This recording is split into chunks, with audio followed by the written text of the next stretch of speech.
आलिमों के अकेले चाहने से कुछ नहीं होगा जब तक आवाम का जिम्मेदार नहीं खड़ा होगा। मेरा आलिम जैसे ही बोलता है कि जिस बारात में डीजे बाजा नाच पटाखा हो निकाह नहीं पढ़ाएंगे, वैसे ही गांव का दबंग पैसे वाला तुरंत मस्जिद के मुतवल्ली सिगरेटी के पास पहुंच करके बोलता है इमाम की छुट्टी करो, ये बहुत उड़ रहा है। बोलो सही है कि गलत है? जोर से बोलो सही है कि गलत? तो ऐसे सदर सिगरेटी की भी छुट्टी होनी चाहिए कि नहीं होनी चाहिए? अरे बोल, होनी चाहिए कि नहीं होनी चाहिए? तब इसलिए मैं अर्ज करूंगा, आज कौन सा दिन था? अब कल क्या है? अब परसों जुमा की नमाज पढ़ेंगे गांव ही में। तो कल से लेकर परसों तक एक पंचायत पूरे गांव की बैठ जानी चाहिए और जुमा के दिन मस्जिद से ऐलान हो जाए, गांव वाला कान खोल के सुनो, हमने जलसे में उलमा इकराम के सामने अहद कर लिया है, अगर किसी ने अपनी बेटी के बारात में डीजे बाजा नाच पटाखा लेके आएगा तो उस गांव की बारात में गांव का कोई बच्चा शरीक नहीं होगा।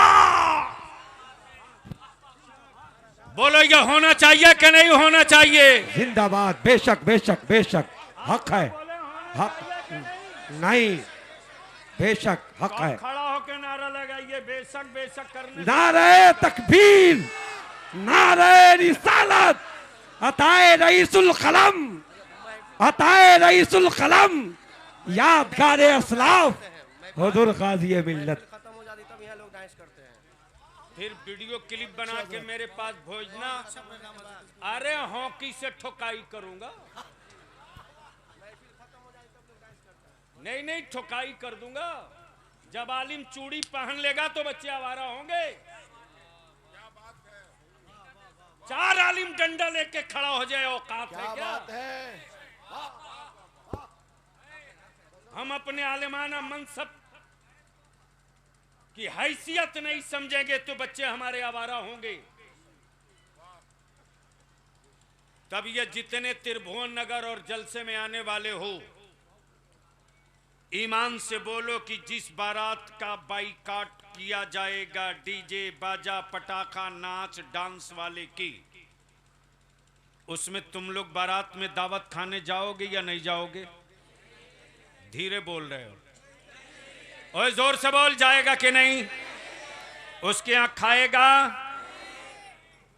पक्का? जोर से बोलो। अच्छा, ये जो माला पहने हो तुम लोगों का निकाह हो गया कि कुंवारे हो?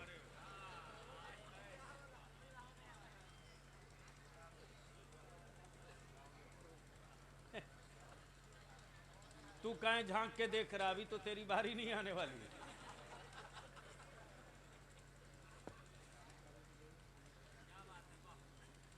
इंसाफ से और ईमान से बोलना त्रिभुवन नगर वालों कि बेटियां बोझ बनी हैं कि नहीं बनी हैं?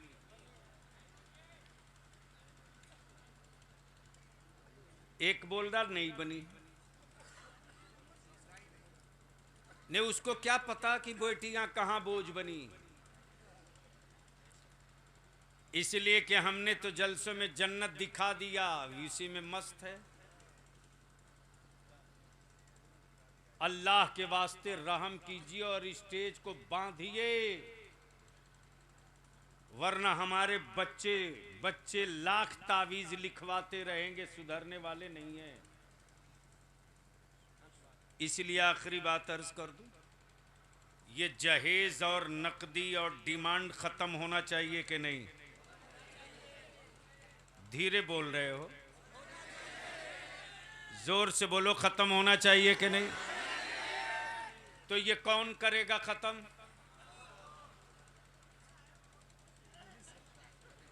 सही बोला है मौली साहब लोग। इसलिए कि वो बिके तो बिके, मौलाना कहाँ बिकेगा।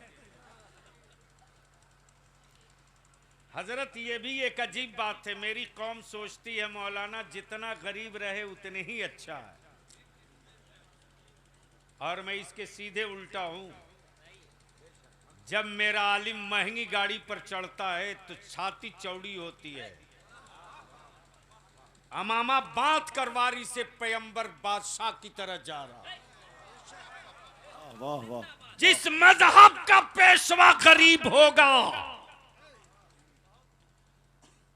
कुफ्र और काफिर उसी चश्मे से देखेगा, और जिस मजहब का पेशवा शाहाना जिंदगी से गुजरेगा, कुफ्र और काफिर की छाती फटेगी। जब इमाम इतना दमदार है तो इस्लाम वाले कितना जिंदाबाद। तो ईमान से बोलो, ये जहेज, ये डिमांड, ये नगदी खत्म होना चाहिए कि नहीं। और मैं दावत देता हूं नेपाल के अपने आलिमों को, चलिए जहां जहां तहरीक बेदारी इदारे शरिया की हो गई है जाइए, हबीबुल्लाह फैजी को बुलाते हैं, शायर हैं, उनके इलाके से ही शुरू कीजिए। हिम्मत है किसी की एक फुलझड़ी छोड़ के दिखा दे, है औकात तो कोई एक बाजा टीन का बजा के शादी में दिखा दे, है औकात किसी की तो कोई अपने बेटे की कीमत लगा के बेच के दिखा दे। मौलाना 25,000 रुपया फाइन ऑन द स्पॉट, और वो पैसा किसी के पॉकेट में नहीं जाता, सीधे मस्जिद को दो, और उसके साथ ये भी कि उसके दरवाजे कोई बच्चा भी नहीं जाने वाला मुसलमान का। अभी हजारीबाग में धनबाद से कोई बारात आई थी, अबाउट 9 लाख का बैंड बाजा था। इदारे शरिया के तहरीक बेदारी के बाद बच्चों को पता चल गया, 10 लड़के गए और इज्जत से बच्चों ने समझाया कि हम लोगों ने तय कर लिया है, ईमान वाले के दरवाजे पर निकाह के वक्त बाजा नहीं बजेगा, कोई बारात पटाखा और डीजे लेकर नहीं आएगी। बहू होने वाली बच्ची आपकी है, बहन मेरी है, आपकी भी इज्जत बची रहे, मेरी भी आबरू बची रहे, इसलिए जिसको लाए हैं वापस कर दीजिए। सिर्फ 10 लड़के गए, 10, कोई आलिम नहीं था, 10 नौजवान गया, और जैसे ही समझाया वैसे ही लड़के का बाप तुरंत तौबा कर लिया, बोला बेटा तूने आंख खोल दी, और वहीं से बैंड बाजा को वापस कर दिया। क्या बात है, क्या बात है, वाह। जिस दिन त्रिभुवन नगर के नौजवान जाग गया, उस दिन त्रिभुवन नगर में कोई भी बारात आएगी तो डांस करते नहीं आएगी, मुस्तफा की नात पढ़ते आएगी। नारे तकबीर, नारे रिसालत, इमामुल अंबिया कॉन्फ्रेंस, हुजूर गाजी मिल्लत, कायदे तहरीक बेदारी, इदारा शरिया पटना बिहार। और ये कौन सा जिला पड़ता है? मौलाना शमसुल हक साहब ना हैं तो नेपाल के, ये जिला कौन सा है नेपाल का? ये जितने उलमाए कराम आए हैं, अगर मेरे मसलक से दर्द है तो 24 घंटा में 2 घंटा डेली अपने मसलक और अपनी जमात के लिए निकालिए। एक एक मस्जिद गिन लो अहले सुन्नत की, और एक एक मस्जिद गिन कर वहां के सदर सिगरेटी, गांव का सदर, गांव का सिगरेटी, गांव में मुखिया हो सुन्नी का तो वो, वार्ड सदस्य हो वो, इमाम सबके साथ एक मीटिंग कराओ, मैं टाइम दूंगा, अपनी गाड़ी से चल कर आऊंगा, तुमसे डीजल भी नहीं लूंगा, चल के आऊंगा। इसलिए कि बलियाबी के जिंदगी में अब एक ही काम बच गया है। जो काम बच गया वो ये बच गया है कि खुद को जिंदा रहना ये जिंदगी नहीं है। मरने के बाद तेरी जमात न मर सके इसके लिए जिंदा रहना। क्या बात है, क्या बात है, वाह वाह वाह वाह वाह। इसलिए त्रिभुवन नगर के नौजवानों से मैं पूछूं, जहेज डीजे बाजा पटाखा डांस खत्म होना चाहिए कि नहीं? जोर से बोल, होना चाहिए कि नहीं? तो अगर तुम्हारे गांव में तुम नहीं नाचोगे तो किसी दूसरे की औकात है आके नाच देगा?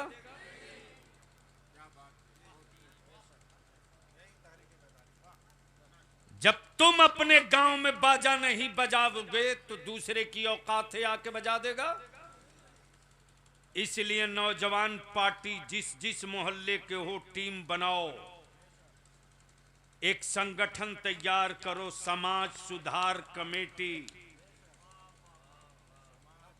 समाज सुधार कमेटी, मस्जिद और मदरसे वाले उलमा अपना काम करें, नौजवानों तुम एक मोर्चा बनाकर अपना काम करो। बलियाबी कुछ रहे न रहे, मुफ्ती आजम की अता से पावर इंडिया नेपाल में बराबर चलेगा। बहुत अच्छे।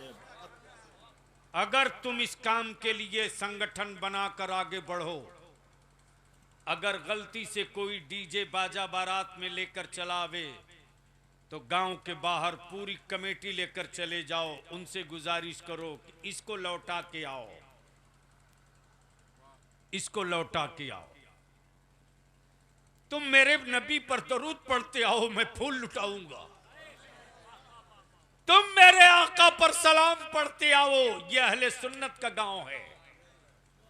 तुम मेरे मुस्तफा की नात पढ़ते आओ, शायरों को जलसे में दिए हैं, तुम पढ़ोगे तो तुमको यही दूंगा।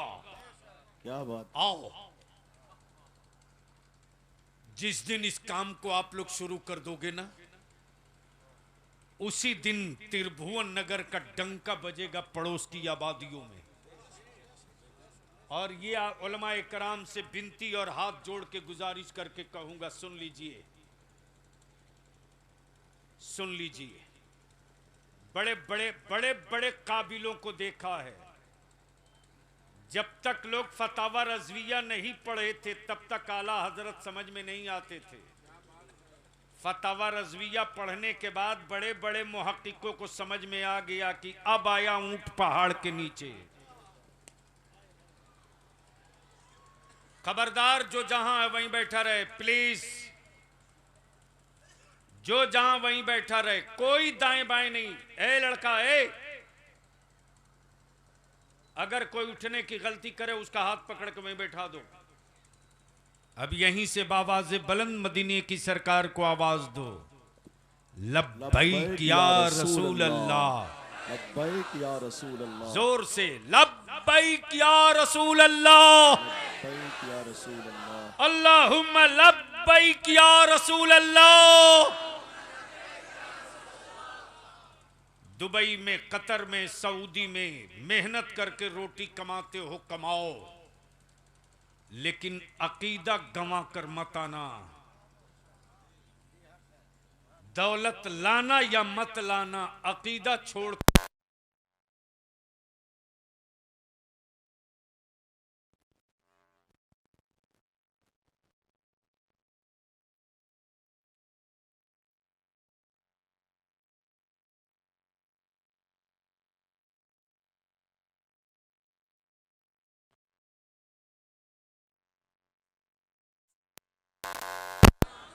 वही मेरे जीने के लिए काफी है। तो मैं उलमाए कराम से विनती करके आखिरी अपील करूंगा कि लग जाइए हर दिन 2 घंटा, और जो जिस पंचायत में है अपने पंचायत के पड़ोस के 5 गांव का काम अपने सर ले लीजिए। घर का काम सबको याद रहता है, जमात और मसलक का काम सबको याद नहीं रहता। अपने घर का काम सब कर लेते हैं, मसलक का काम वही करता है जिसको मुस्तफ़ा जाने रहमत मुंतखब करते हैं। इसलिए बड़े बड़े सरमायादार, बड़े बड़े खानदान के लोग थे, लेकिन उसी बीच में एक फकीर था जिसका नाम अब्दुल अजीज हाफिज मिल्लत था। निकला, दुनिया देखते रह गई। हिंद का एक अजीमुशान तारीखी इदारा खड़ा कर दिया। बड़े बड़े खानदान के बड़े बड़े चश्मो चिराग थे, लेकिन इसी भारत में एक कादरी फकीर था जिसका नाम रईसुल कलम अरशदुल कादरी था। जो काम लोग अपने वतन में करने की हिम्मत न जुटा सके, उस रईसुल कलम ने लंदन में अमेरिका में रजा के मसलक का झंडा गाड़ के दिखा दिया। जिन शहरों में बदअकीदे अपनी राजधानी तसव्वुर करके चलते थे, उस सहारनपुर में बलियाबी की कम उम्री का दौर था। उस कादरी फकीर ने इसी कांधे पर हाथ रखकर कहा था, बेटा इस वक्त वर्षत की लाठी है, चल। इस वक्त वर्षत की लाठी है, चल। क्या हम आप कुर्बानी देंगे जनाब? और मैंने आदाब सीखा है बुजुर्गों की बारगाह में हाजिरी का उसी कादरी फकीर से। तहदीसे नेमत के तौर पर अर्ज कर दूं, बस दो मिनट के अंदर जैसे ही सहारनपुर हम लोग प्रोग्राम था बस से हजरत दिल्ली से बाई बस जाने का, सहारनपुर जामिया गौसिया साबिरिया रजविया के संग बुनियाद के लिए मैंने कहा कि हम बस से नहीं जाएंगे। रईसुल कलम बिफर गए, बोले मेरे पास पैसे नहीं है कि मैं कार से जाऊंगा, लेकिन मैं खौफ से थर्रा रहा था। गंगोह उसी रास्ते में है, थाना भवन उसी रास्ते में, इनके दुश्मनों का नरगा है वो। मैंने अपने एक मुखलिस दोस्त से अपना दरूदादे गम सुनाया। उसने कहा, बलियाबी भाई घबरा मत, नई एम्बेसडर मैं अभी 3 दिन पहले खरीदा हूं। ये कार, ये चाबी और पेट्रोल प्लस गाड़ी, जब तक काम पूरा ना हो जाए तब तक गाड़ी सहारनपुर से नहीं लौटेगी। जैसे ही कार लेके पहुंचा हूं, रईसुल कलम गले से निपटा लिया। फरमाते, बेटा इसका भाड़ा कौन देगा? मैंने कहा कि आपको नहीं देना है, मेरे दोस्त की गाड़ी है, उसने तेल भरा कर दिया है। 1 पैसा जब तक आप रहेंगे तब तक ये गाड़ी रहेगी। अगर 15 दिन रहेंगे, 15 दिन गाड़ी, गार्ड, ड्राइवर सब रहेगा। रईसुल कलम पहुंचते ही फरमाते कि चलो हम वो जमीन देख लें। अल्लाह अकबर। आलिम तो बहुत मिलते, वो दर्द नहीं मिलता। आलिम बहुत मिलते, वो सोच नहीं मिलता। आलिम बहुत मिलते, वो सिस्कियां नहीं मिलती। आलिम बहुत मिलते, वो एतमाद और भरोसा नहीं मिलता। आलिम बहुत मिलते, लेकिन वो तड़प नहीं मिलती। जैसे ही मैंने कहा कि यहां से कुछ किलोमीटर फासले पर है, वहां कुछ नहीं है, रईसुल कलम फरमाते कि चल वहीं। क्या हुआ? कटे हुए गंदुम के खेत में रईसुल कलम पैदल चारों तरफ घूमते और उसके बाद अचानक कहते चल कलियर शरीफ चलेंगे। जब दाखिल हुए तो रईसुल कलम धाड़े मार मार दहलीज पकड़कर रोते और बार बार एक ही सदा निकलती, मेरे साबिर, मेरे साबिर, मैंने छोटा सा एक टुकड़ा हासिल किया है। जमीन पर कब्जा करना मेरा काम था, दिलों पर कब्जा कराना साबिर तेरा काम होगा। साबिर तेरा काम होगा। अरशद अपने बाप, अपने घर का झंडा लेकर नहीं आया है। रात को 2 बज गए, रईसुल कलम उठने को तैयार नहीं। कभी बैठ के रोते, कभी झुक के रोते, कभी सर छुपा के रोते। आखिर में अपना हाथ दाहिना बढ़ाते, जैसे ही मैंने अपना कंधा झुकाया, फरमाते बेटा चल, काम हो गया। क्या फरमाते? बेटा चल, काम हो गया। जैसे ही बाहर निकलते हो उस वक्त के गद्दी नशीन एक झंडा लिए खड़े हैं बहुत देर से और फरमाते मौलाना मैं आपका इंतजार 3 घंटे से कर रहा हूं। जैसे ही बाहर निकले अल्लामा की क्या कैफियत थी, झंडा लेकर और वहीं से बाबाजे बुलंद कहते मैंने रजा के मसलक का झंडा उठा लिया है, अब इसे कोई बदअकीदा गिरा नहीं सकता।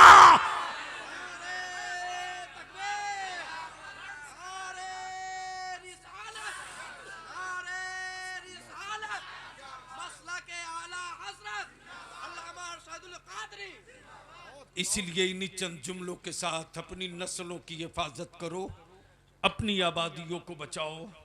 अल्लाह ताला अमल खैर की तौफीक रफ़ीक अता फरमाए। यार जिंदा सोहबत बाकी, खुद को जीने के लिए जीना ये कोई बोलोगे तो बोल दूंगा। ओए जोर से जोर से जोर। सुभान अल्लाह, सुभान अल्लाह। वो जो न थे तो कुछ न था। अब बलिया भी पूछे इंडो नेपाल बांग्लादेश भूटान, तुमने किसको देखकर कलमा पढ़ा? अबू बकर नबी को देखकर पढ़े, उमर मुस्तफा को देखकर पढ़े, उस्मान पैगंबर को देखकर पढ़े। इंडो नेपाल वालों, पाकिस्तान भूटान बांग्लादेश वालों, तुमने किसको देखकर पढ़ा? क्वेश्चन है, क्वेश्चन है। खुदा दिखता नहीं मान कैसे लिया? फरिश्ते दिखते नहीं यकीन कैसे कर लिया? कयामत अभी हुई नहीं ईमान कैसे ला दिया? कब्र की मंजिलों में पहुंचे नहीं मान कैसे लिया? पुल सिरात से कभी पल्ला नहीं पड़ा यकीन कैसे कर लिया? कैसे कर लिया? मुस्तफा देखा नहीं मान कैसे लिया? अब यहां रुक कर अर्ज करूं तो ईमान वाला पुकार कर कहेगा, ईमान वाला पुकार कर कहेगा किसी झूठे के कहे से खुदा को खुदा नहीं माना है। तवज्जो चाहूं, तवज्जो चाहूं, तवज्जो चाहूं। किसी झूठे के कहे से खुदा को खुदा नहीं माना है। अब बलियावी यहां रुक कर अर्ज करता है, ईमान वालों मेरा खुदा वो नहीं जिसे बंदा बनाता हो। तवज्जो चाहूं, तवज्जो चाहूं। अगर डर नहीं रहे हो तो बोल दीजिए। तवज्जो चाहूं। मेरा खुदा वो नहीं जिसे बंदा बनाता हो, और बिकता वही है जो बनता है। बिकता वही है जो बनता है, और हम खरीदे हुए खुदा का सजदा नहीं करते।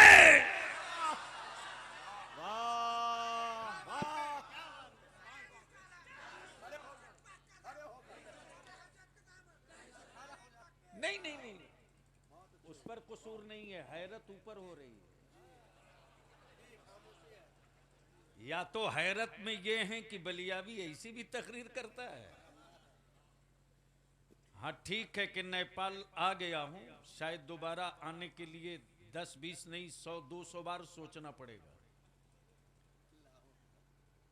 इसलिए कि जिस जमात को मेरे बुजुर्गों ने पैदल और बैलगाड़ी से चल चल कर बचाया था ना, आज उस जमात को आज की नई नस्ल अपने हाथों कत्ल कर रही है।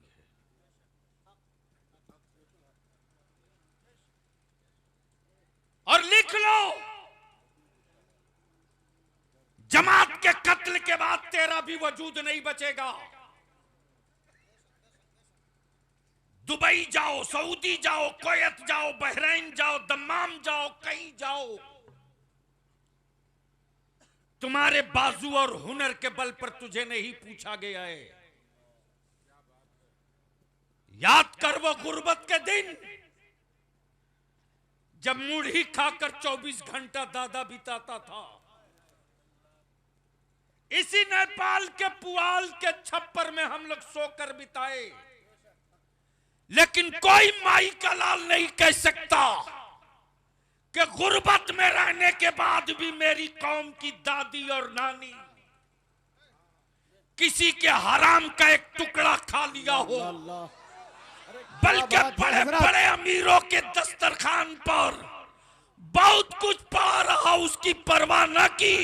उसका ईमान कैसे बचा रहेगा, परवाह इसकी करते रही है। या रसूल अल्लाह। गुर्बत में रहकर आंचलों को आंसुओं से तर किया, तब तेरे दिन लौटे हैं। गरीबी में रहकर सजदे में रोई, तब तेरे दिन पलटे हैं।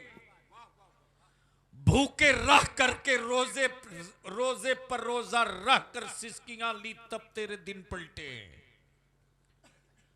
और पलटे हुए दिन के बाद तुझको अगर तेरे दादा की गरीबी याद नहीं, तो याद रखना 20 साल के बाद भी तुझको कोई याद नहीं रखेगा। और अगर उन दिनों को याद रखकर तुमने अपनी जिंदगी को सेव कर लिया, नीचे कर दो बेटा, अगर इसको बचाकर तूने अपनी जिंदगी को तालीम से जोड़ दिया, अगर इसको बचाकर तूने अपनी नस्लों को पढ़ा दिया, अगर इसको सेव करके तूने अपनी औलाद को सालेह और नेक बना दिया, तो याद रखना 100 साल तक तेरी औलादों को कोई माई का लाल आंख नहीं दिखा पाएगा। इसलिए आज थोड़ी देर की कड़वी गुफ्तगू सुननी पड़ेगी। हजरत, हालत यह है कि इस वक्त तो बढ़िया जुब्बा, अच्छी पगड़ी, खूबसूरत शेरवानी पहनकर कुछ लोग जन्नत बेचने की एजेंसी ले लिए। जिसको देखो वही पट्टा काट के दिए जा रहा। अपनी खुद की गारंटी नहीं, लेकिन बेचने वाला होलसेलर है। इन माफियाओं को भी नहीं छोड़ा जाएगा। हुल्ला बोल होगा। देखता हूं कहां तक बचोगे। जिन बच्चों ने अकीदत से जूतियां सीधी की, उनके मुस्तकबिल का कत्ल नहीं होने दिया जाएगा। जिन बच्चों ने गड्डियां उड़ाई हैं, उनको अंधभक्त नहीं बनने दिया जाएगा। जिन बच्चों में अपना खूने जिगर कमा करके सब कुछ आलिम की मोहब्बत में लुटाया है, उसकी नस्लों को बर्बाद नहीं होने दिया जाएगा। इसलिए दरूद शरीफ पढ़ो तो 2 बार तर्ज कर दूं। तो मुहम्मदिन सल्लल्लाहु अल्लाह रब्बु मुहम्मदिन सल्लल्लाहु अलैहि वसल्लम नहनु इबादु मुहम्मदिन।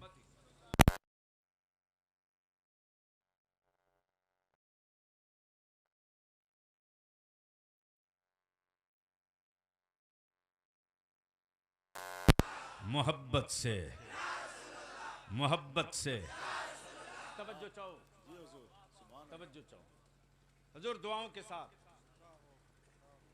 आलम तसव्वुर में मैं सोचते रहा, मक्के वालों, हलीमा की गुर्बत देखी, मेरे आका का दुर्रे यतीम होने का दिन देखा। सब देखा, फिर क्यों पलट गए मुस्तफा की तरफ? फिर क्यों पलट गए? तो मक्के के अक्लमंदों ने जवाब दिया आलम तसव्वुर में, सुन, मक्के में लोग तो बहुत पैदा हुए,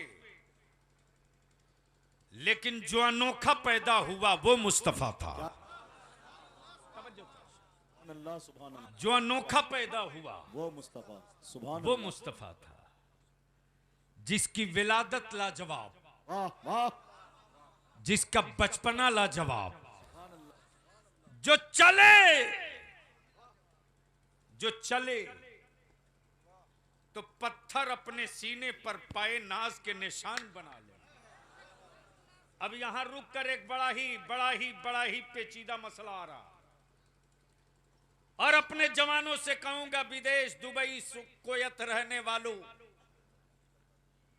जो पैजामा उठा करके फतवा बतावे कि नबी मेरी तरह माजल्ला, जबड़ा तोड़ के कहना तू मेरी तरह नहीं हो सकता तो मेरे मुस्तफा की तरह क्या होगा।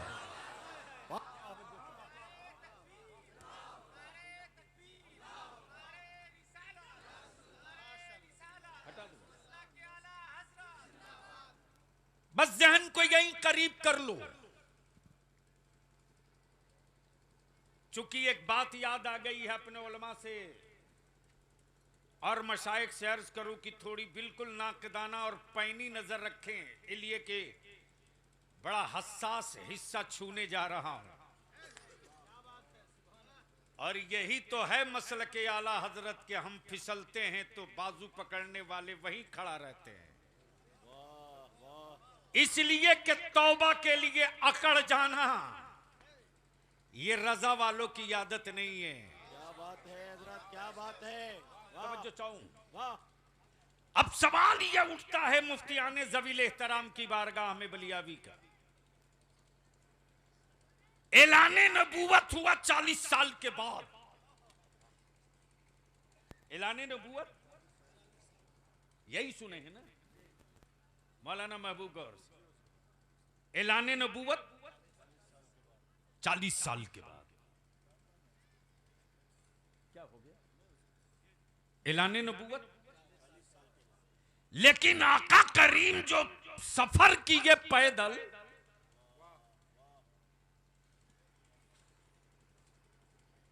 सैयदना अबू तालिब के साथ सामान्य तिजारत लेकर निकले या दाई हलीमा की बकरियों की निगरानी के लिए निकले, तो ये तो ऐलाने नबूवत से पहले तो जिन पथरीली रास्तों से मुस्तफा गुजरे, जिन पथरीली रास्तों से मुस्तफा गुजरे, ऐलाने नबूवत से पहले, ऐलाने, प्लीज प्लीज ए बेटे ऐसा मत करो। नहीं नहीं नहीं नहीं नहीं, मैं 1 मिनट नहीं लूंगा, उठ के चल दूंगा। मैं टाइम पास नहीं हूं, इसके लिए बहुत सारी वैकेंसी यूट्यूब की कोक से मौलवी बहुत पैदा लिए हैं, शायर बहुत पैदा ले लिए, नाश कर रखा यूट्यूबर मौलवी यूट्यूबर शायरों ने। और जलसे को तुमने तफरीह का जो सामान बनाया है ना, याद रखना नस्लें आने वाली माफ नहीं करेगी तुझको। तवज्जो चाहूं। ऐलाने नबूवत से पहले गुजरे तो पत्थरों को तो चाहिए था कि अब्दुल्ला के बेटे, अब्दुल मुत्तलिब के पोते, जब नबूवत का ऐलान करोगे तब एहतराम करूंगा। ऐलाने नबूवत से पहले पत्थरों ने अपने सीने पर पाए नाज का निशान कैसे ले लिया?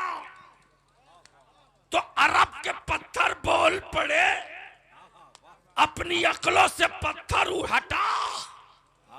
अरे वो ऐलाने नबूवत 40 साल के बाद करेंगे, उनके ऐलान से पहले मैंने जान लिया नबी आखिरुज़्ज़मान। नारे तकबीर, नारे रिसालत, हुजूर खाज़िए मिल्लत, हुजूर खाज़िए मिल्लत, अताए रईसुल कलम, अताए रईसुल कलम, यादगार असलाफ, हुजूर खाज़िए मिल्लत, इमामुल अंबिया कॉन्फ्रेंस, सरजमीन त्रिभुवन नगर। वाह माशाअल्लाह हुजूर। अब मैं तुझसे पूछूं, बता मेरे मुसलमान, एक इंसान के जिस्म का हर हिस्सा हो, प्लीज ऐसा नहीं करो, ऐसा नहीं करो। एक इंसान के जिस्म का हर हिस्सा हो,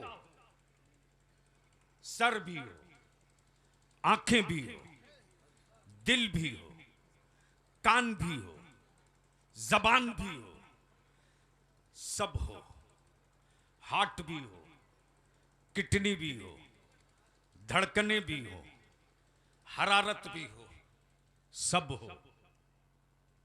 महबूब साहब, रूह ना हो, रूह ना हो। ईमान से बोलो, हाथ उठेगा? अरे बोलो ना, जोर से बोल, उठेगा? जबान बोलेगी, कान सुनेगा, दिमाग सोचेगा, दिल धड़केगा। क्यों?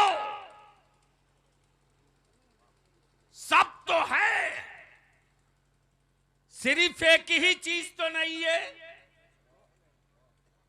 तो जब सब है, एक नहीं, तो इसको तो काम करना चाहिए। तो मेडिकल साइंस जवाब देगा कि सब हो, रूह ना हो, तो जिस्म किसी काम के नहीं। यहीं से नतीजा निकल गया। तवाफे काबा हो, फर्ज हो, वाजिब हो, सुन्नते हो, तहज्जुद हो, चाश्त हो, इशराक हो, रोजा भी हो, हज भी हो, सब हो। नबी का इश्क ना हो तो जिस तरह रूह के बगैर जिस्म किसी काम के नहीं, उसी तरह रसूल के बगैर इबादत किसी काम के नहीं। नारे तकबीर, नारे रिसालत, मोहब्बते रसूल, मोहब्बते रसूल, बस्ती बस्ती, करिया करिया, इश्क मोहब्बत, हुजूर गाज़ी मिल्लत। लेकिन सर पीटने को जी करता है अब अपने जलसों में। तस्करा मदीने का हो और हमारी आंखें सूखी रहे, जिक्र उनके चेहरे का हो और हम पर लावाबालीपन हो। बात उनके अता की हो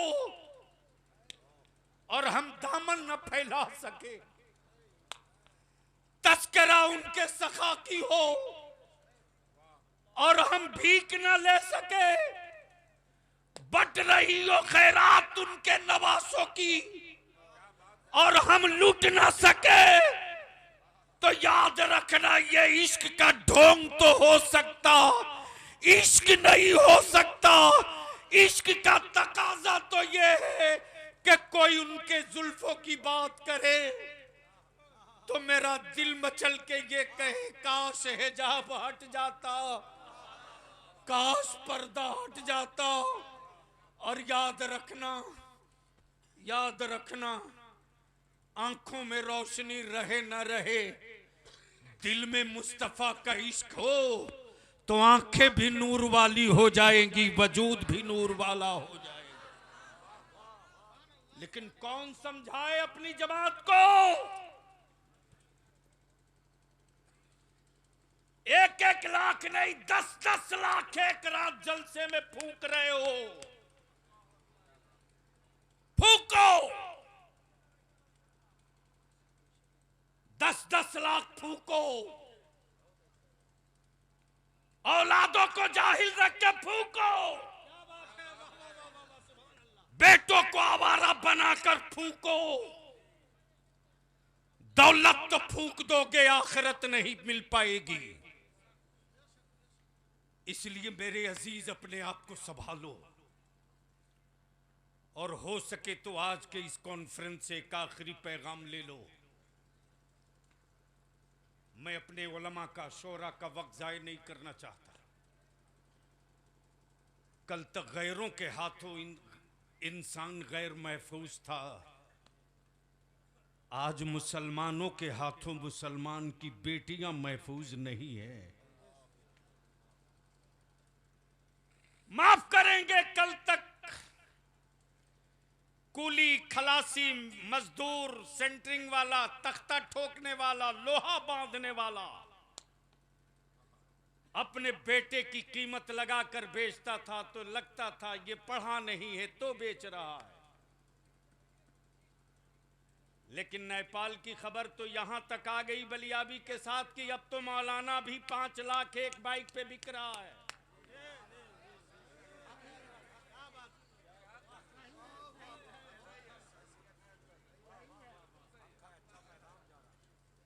कोई नाराज होगा अपने घर में 20 रोटी खा लेना।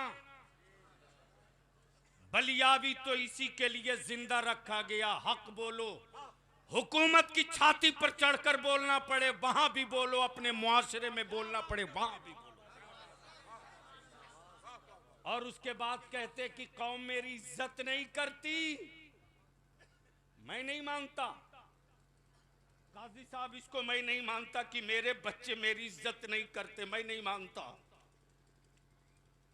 इतने बड़े मजमे में मैं अपने आलिमों से पूछो, मुझको बताओ, अरे आपका बलियाबी एमपी भी रहा, एमएलसी भी, और चेयरमैन था, मिनिस्टर का जो पावर था, आधी हुकूमत थी। मैंने बड़े बड़े मिनिस्टरों को भी देखा है, बड़े बड़े मंत्रियों को, मुख्यमंत्री को भी देखा है। लेकिन अगर वो चारपाई से नीचे उतरे तो उसकी बिरादरी का कोई बच्चा जूती सीधी नहीं करता।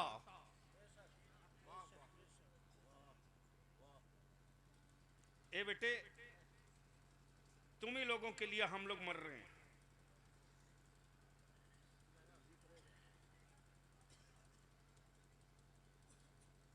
किसी मिनिस्टर के लिए जूती सीधी करते नहीं देखा।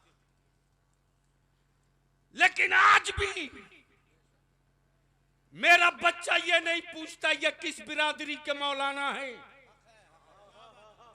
मेरा बच्चा ये नहीं पूछता ये किस शहर के मौलाना है। उसने देखा कि मेरे आला हजरत का नाम ले रहा है, मेरे ताजु शरिया की बात कर रहा है, मेरे आका करीम से मोहब्बत की बात कर रहा है। मेरा बच्चा करोड़पति की औलाद हो या अरबपति की, उस आलिम के पैर को सीधा करने से पहले जूती लेकर खड़ा हो जाता। आप जूती सीधा करेंगे, तकलीफ होगी, मैं सीधा करता हूं। मेरे बच्चों से ज्यादा मोहब्बत कौन करेगा जी। मेरा आलिम अगर खाने के वक्त हाथ धोना चाहे तो मेरे बच्चे अपने आलिमों को उठकर हाथ धोने को जाने को नहीं बोलते, सिलपची या बर्तन लेके दौड़ जाते, हजरत आप यहां हाथ धुलो। मैंने बड़ा करीब से देखा है। अगर मेरा आलिम वजू कर लिया तो हमारे बच्चे रुमाल निकाल के अपने आलिम का पैर पोंछने लगते। उसके बाद भी अगर इस अकीदत का मैं एहतराम करने के बजाय सौदा करूं तो मैं सौदागर कहलाने का हकदार हो सकता हूं, आलिम कहलाने का हकदार नहीं हो सकता। बेशक बेशक बेशक। नारे तकबीर, नारे रिसालत, हुजूर खाज़िए मिल्लत, अताए रईसुल कलम, वाह जिंदाबाद जिंदाबाद। यहाँ जितने आए हो, ये लाखों रुपया लगाकर पिंडाल, माइक, दावत, उलमा, शोरा आए।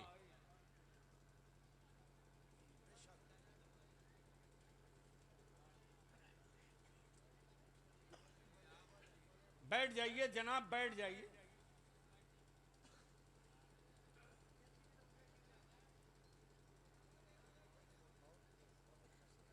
नहीं, डिस्टर्ब हो जाता। मैं आपसे अपील करूंगा, इतना कुछ लगाने के बाद भी अगर कोई चेंजिंग ना आई तो मैं समझता हूं ये रात बेकार चली गई। क्या आप लोग चाहते हो कि त्रिभुवन नगर में कोई इनकलाब दिखे कल से?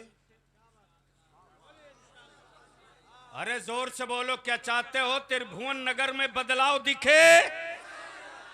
कितने लोग चाहते हो? जरा हाथ उठाओ, उठा के रखो। त्रिभुवन नगर वाले हाथ उठा के रखो। क्या चाहते हो कि बदलाव होना चाहिए? जोर से बोल। बदलाव होना चाहिए, नीचे करो। कैसे बदलोगे?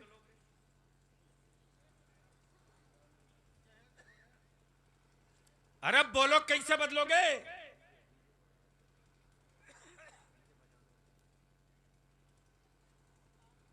कैसे बदलोगे? मैं आप ही से पूछ रहा हूं। कतर में बाप जानवर की तरह खटता है, तब तेरे हाथ में 20,000 का मोबाइल है। ओवर टाइम के लिए लड़ता है, खून जलाता है, तब आज अच्छी बाइक पे उड़ रहे हो तुम।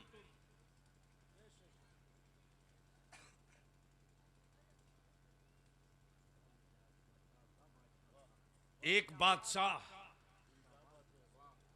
हजरत एक बादशाह, जब उसका बेटा बड़ा और बालिग हो गया तो बादशाह ने कहा, बेटे जो मेरा हक था मैंने अदा कर दिया, अब तुम बालिग हो गए हो, अब तुम खुद भी कुछ कमाओ। बादशाह का बेटा पला हुआ है, नाजो नाम में पला हुआ है, शाही अंदाज में। अचानक बाप ने कह दिया कि जाओ कमाओ, तो सोचा जाए कहां काम करने, मां तो अभी जिंदा है। पहुंच गया मां के पास, आंख में आंसू है। अम्मी अब्बू ने मजदूरी को बोल दिया। मां की ममता बोल पड़ी, मेरे लाल मेरे रहते हुए तू सर पे बोझ उठाएगा? ऐसा नहीं होगा। कितने रुपये तेरे बाप को चाहिए? अम्मी 5 रुपया। मां ने दिया, लिया 5 रुपया, बाप के पास आ गया। बाप ने कहा, ले जा बेटे कुएं में डाल दे। बेटा ले गया, कुएं में फेंक दिया। कुएं में 5 रुपया डाल दिया। 15 दिन तक मां काम चलाई। 16वें दिन मां हाथ खड़ा कर ली, बेटे अब नहीं। तो मां के बाद जो सबसे नाजुक पॉइंट होता है फूफू का, यानी भाई की बहन, अपने बेटे के लिए सोचे ना सोचे, लेकिन भाई के बेटे के लिए खूब सोचती है, जिसको फूफू बोलते हैं। बोलो सही है कि गलत? जोर से बोल ना। पहुंच गया फूफू के पास। फूफू तेरे भतीजे की आबरू खतरे में है, अब्बू ने मजदूरी करने को कहा। फूफू ने 5 रुपया दिया। बाप ने कहा, ले जा इसे भी कुएं में डाल दे। 15 दिन के बाद फूफू ने भी हाथ उठा लिया, अब नहीं। 31वां दिन, 1 महीना पूरा हो गया, 31वां दिन। मजबूर है, कोई मददगार नहीं। बादशाह का बेटा आया, प्लेटफार्म पर आया, स्टेशन पर। आजा शहबाज, जल्दी आजा, बस ज्यादा देर नहीं, 5-7 मिनट। खूबसूरत चेहरा देखकर कोई काम देने को तैयार नहीं। अच्छी सूरत, अच्छा लिबास देखकर कोई उसको गठरी और ब्रीफकेस देने को तैयार नहीं। दौड़ करके किसी का हाथ पकड़ के बोला, मुझको जो देना हो दे देना, मेरा बाप मुझको घर से निकाल देगा। उम्र कम, चेहरा खूबसूरत, रंग गोरा चिट्टा नारा,